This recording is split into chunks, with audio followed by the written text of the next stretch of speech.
Folks, it's James Guttman.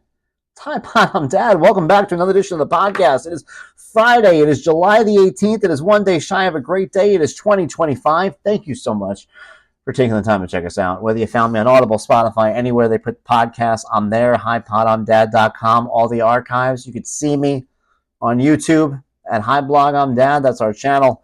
All the shows are going out there, as well as videos and things that I have available. So thank you for the support. Thank you for checking out Hi World, I'm Dad, my new book. It is available digital, audio, print, anywhere you can get books. You can get that book. If you get it, do me a favor, leave a review, tell people about it. It means a lot. And of course, the blog, HiBlogI'mDad.com. Going since February of 2017, you guys have watched my kids grow up in front of you as I've shared stories. And my son was 5, my daughter was 8, and now, they're like 85 years old each. So it's pretty shocking when you do it. And I got to tell you, when I talk about things changing and the changes that have happened in life, this week were, 2 examples of that in the blog where I talk about subjects that, it's insane to think of how much has happened since I started this blog. The first one on Monday, I wrote about my divorce, which I don't talk too much about. People didn't know if I was married. I've seen that question before. People have asked me about it. I actually got divorced during my time writing this blog. When I started writing it, I was still married for a few years, actually. My separation was in 2019. My divorce was in 2020. And I got to tell you, man, writing this blog and getting a chance to share stories about Lucas and share stories about myself and things that I've noticed, that helped me out a lot, I think. It was a good distraction and kind of gets you through some hard times. We all go through some hard stuff. So, whenever I talk in here about how you guys have helped me out and how it's been, cathartic and just helpful to be able to share my stories and take my mind off of things that maybe sometimes weren't so great, I meant it. So, thank you. It meant a lot to me. It's been helpful, and I do urge anyone. And I talked about this a few weeks ago. On 4th of July, where I said, if you're at a barbecue, let people ask you questions. Sometimes it's helpful to talk, to tell stories, to explain things to people, to tell them, where you're coming from. Get it out.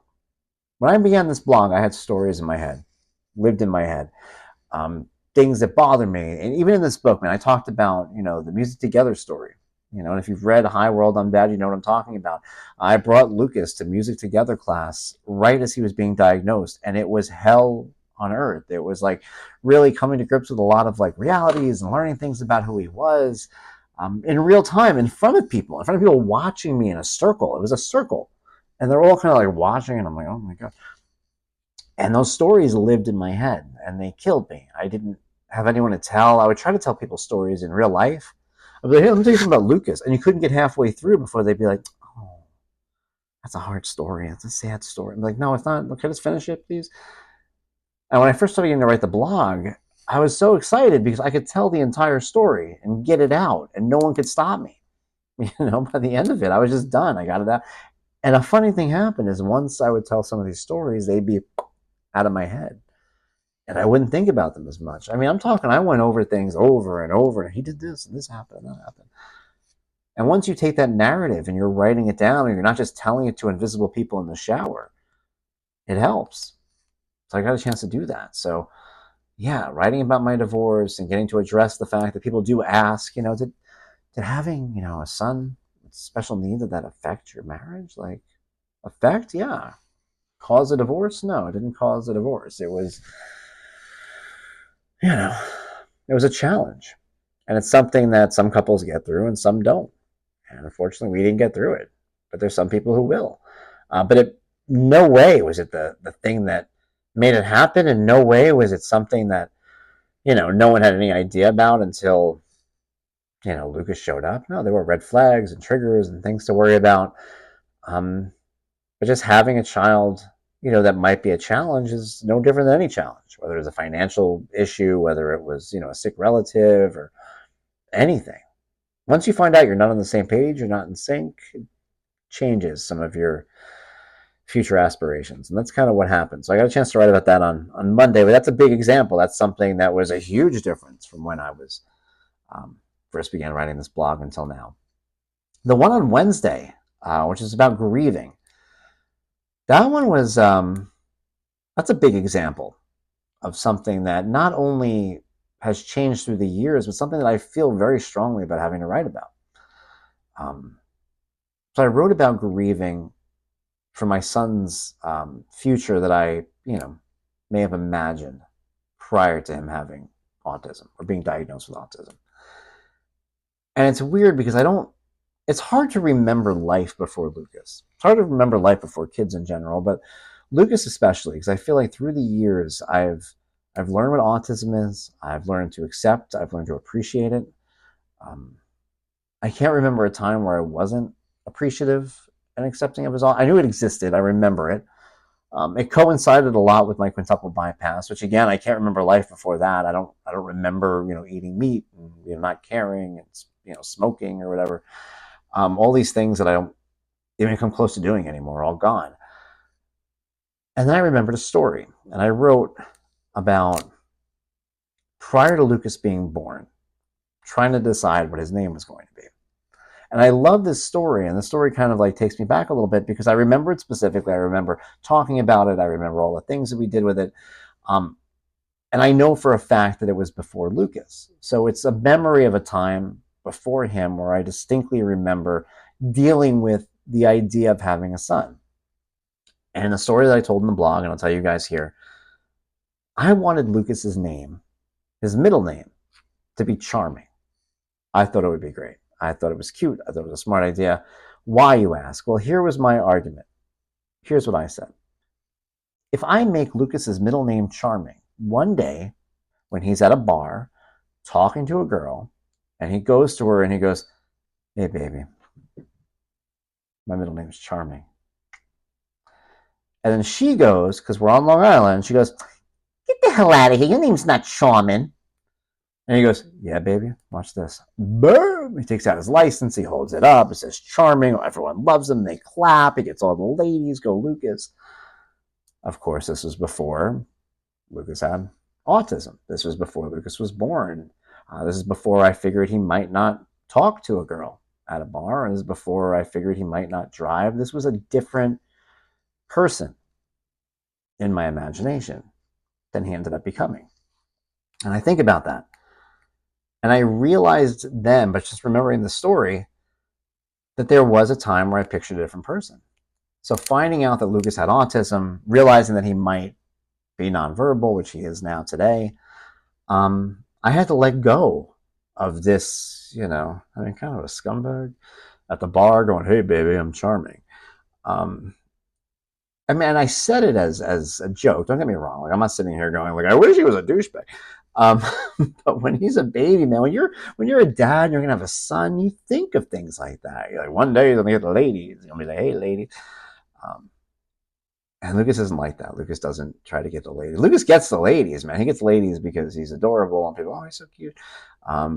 But no, Lucas doesn't. He's not in the players club, so to speak. He doesn't go out there and try to talk them back to his crib, as they say. But that was a different person. That's somebody that I had to let go of, somebody that I envisioned being in my life one day. The boy that I got and the man, he'll become is one of the best people in the world. Lucas is sweet and kind. And for all of his challenges, and there are challenges, Lucas has pronounced needs. I talked about that in the divorce article. It's something that I think gets brushed under the rug. People go, "Oh, you're so positive about your son." But what about parents who have kids who have higher needs than him? I don't know, man. Lucas has some pretty substantial needs. Like, there's kids obviously who have more going on than him. There's some that have less going on than him, but for the most part, Lucas is considered low functioning, severe. So the person that he is a person that I love. I love who he is. I don't regret who he didn't become, but I had to get to know who he is. And that was the whole idea of grieving. Like, there was no sense of when I found out he had autism, nobody came to me with a checklist and said, "This is who your kid's going to be." And then I was sad. "Oh my God, I don't want this kid." It wasn't like that. It was more like they come to you and they go, "Well, he has autism." I go, "What does that mean?" They go, "I don't know." I go, "Oh, but will he hug me?" "Oh, some kids hug. I don't know." "Will he talk?" "Maybe. Talk to him." I don't, nobody tells you anything. It's the worst like when you first hear the word autism, nobody helps you understand what it means because nobody knows what it's going to mean for you. So they just go, "Hmm." So I wasn't grieving because I didn't want him. I was grieving what I didn't know because no one can tell me an answer. All I knew was it's not going to be this. He's not going to be at a bar going, "Hey, baby, charming." That's not happening. So I just had to let go of certain things. And a lot of parents in my position, you let go of certain things. You're not necessarily grieving that this is your kid. You're grieving this idea of a kid that, like, all these things you're being told, well, that probably not going to be that. Probably not going to be that. Well, what is it going to be? Well, we don't know, but probably not that. And it's important for me to express that to you guys because I feel like being somebody who writes about autism positivity, being a father who appreciates his son because of his autism, it would be easy for me to pretend like it's always been like that. Like I've always known. You didn't know? You don't know about your kid? My kid's great. Life is what it is. It's about learning. It's about finding out who these people in your life are. And I had to take time to find out who Lucas was. And once I did, I was so happy with him. But it's important now for me to go back in time and be honest with you, be honest with myself about my fears and my worries. Because if I'm not, then what good is that? What good is this blog? What good is speaking to you if I'm not going to be as honest as possible? So that's how honest I can be. So I was really glad that I got a chance to write it. I get a chance to kind of go back in time, remember this moment. I hadn't thought about the charming thing in a while. I thought about that recently. I think I was watching, I used to love Sons of Anarchy. A lot of it came from Sons of Anarchy. The town is called Charming. So I think I saw something from it and I was like, oh yeah, remember I was going to call him Charming? Didn't happen. So I wrote about it, I shared it with you guys, and hopefully, if you read that, if you're a parent, you're struggling right now, maybe you're going through an early diagnosis, maybe something's happening in your life where you're trying to come to grips with the future. Maybe you could read about some of what I went through. You can know where I'm at now, and I don't know, maybe there's some hope. There's good stuff all around the corner. If you have a kid, honestly, who's even half as cool as my kid, you will be a very lucky parent. Lucas is the best. My daughter is the best. We're the best. Everything's the best.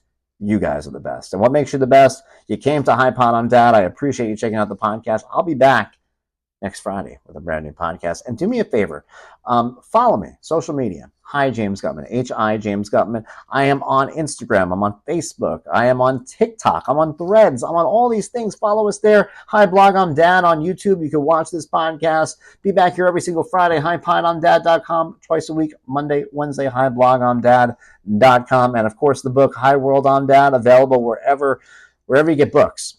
Get the book. And you'll love it. So do me a favor, check it out, drop me a line, let me know what you think about it. Until next time, this is James Guttman saying, be well.